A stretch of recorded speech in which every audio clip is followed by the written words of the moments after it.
ಒಳಗಡೆ ಇರುವ ಈಶ್ವರನನ್ನು ಸೇರುವುದಕ್ಕೆ ಜ್ಞಾನ ತುಂಬ ಮುಖ್ಯ ಎಂದು ಅರ್ಥವಾಯಿತು. ಆದರೆ ನಮ್ಮ ಒಳಗಡೆ ಈಶ್ವರ ಹೇಗೆ ಇದ್ದಾನೆ ಎನ್ನುವುದು ನಮ್ಮ ಎಲ್ಲರ ಪ್ರಶ್ನೆಯಾಗಿದೆ. ಈಶ್ವರನ ಅಂಶವೇ ನಾವೆಲ್ಲ, ಪರಮಾತ್ಮನ ಅಂಶವೇ. ಆದರೆ ಅದು ಹೇಗೆ ಅಂತೇಳಿ ಒಂದು ಪ್ರಾಕ್ಟಿಕಲ್ ಅನುಭವ ಇರೋದಿಲ್ಲ. ಓಕೆ.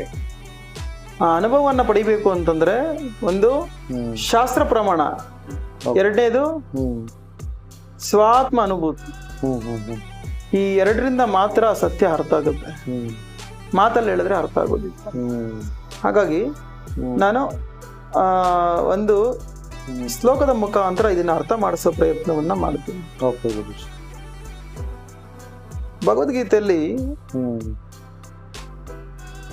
5ನೇ ಅಧ್ಯಾಯದಲ್ಲಿ ಹೇಳಿದ್ದಾರೆ ಇದರ ಬಗ್ಗೆ. ಈಶ್ವರ ಸರ್ವಭೂತಾನಾಂ ಹೃದಯೇಶರ್ಜುನ ತಿಷ್ಠತಿ ಭ್ರಮಿಯನ್ ಸರ್ವಭೂತಾನಿ ಯಂತ್ರರೂಢಾನಿ ಮಾಯೆಯ. ಅಂದ್ರೆ ಈಶ್ವರ ಸರ್ವಭೂತಗಳಲ್ಲೂ ಇದ್ದಾನೆ ಆತನ. ಓಕೆ. ಎಲ್ಲಿದ್ದಾನೆ ಅನ್ನೋದು ನಿಮ್ ಪ್ರಶ್ನೆ. ಈಗ ಅದಕ್ಕೆ ಉತ್ತರ ಬರುತ್ತದೆ. ಹೃದಯೇಶ ಅರ್ಜುನ ತಿಷ್ಠತಿ. ಓ ಅರ್ಜುನ, ಹೃದಯ ಸ್ಥಾನದಲ್ಲಿ ನಾನು ತಿಷ್ಠಿತವಾಗಿ ಕೊಳ್ಳುತ್ತಿದ್ದೇನೆ ಪ್ರತಿಯೊಂದು ಜೀವಿಯಲ್ಲೂ ಅಂತ. ಓಕೆ. ಭ್ರಮಿಯನ್ ಸರ್ವಭೂತಾನಿ ಯಂತ್ರರೂಢಾನಿ ಮಾಯೆಯ.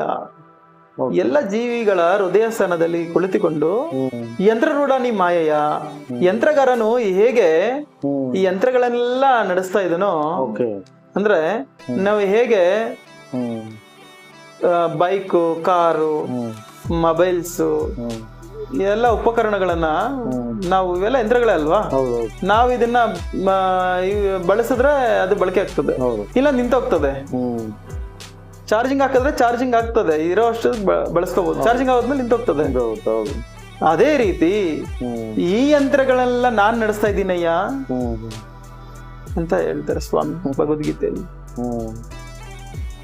ಈ ಆಟ ನಮಗ್ ಗೊತ್ತಿಲ್ದೆ ತಿಳಿದೆ, ಅದು ಅವನಾಟ ಅನ್ನೋದು ಗೊತ್ತಿಲ್ದೆ ಈ ಆಟ ನಮ್ದು ಅನ್ಕೊಂಡು ನಾವು ಏನ್ ಮಾಡ್ತಾ ಇದೀವಿ, ಕುಲಭೇದ, ಜಾತಿ ಭೇದ, ವಯೋಭೇದ, ಲಿಂಗಭೇದ, ನಾನು ಧನವಂತನು, ನಾನು ವಿದ್ಯಾವಂತನು ಅನ್ನೋ ಅಹಂಕಾರ ಭಾವನೆಯಿಂದ ನಾವು ಪತನಕ್ಕೆ ದಾರಿ ತೆಗಿತದೆ.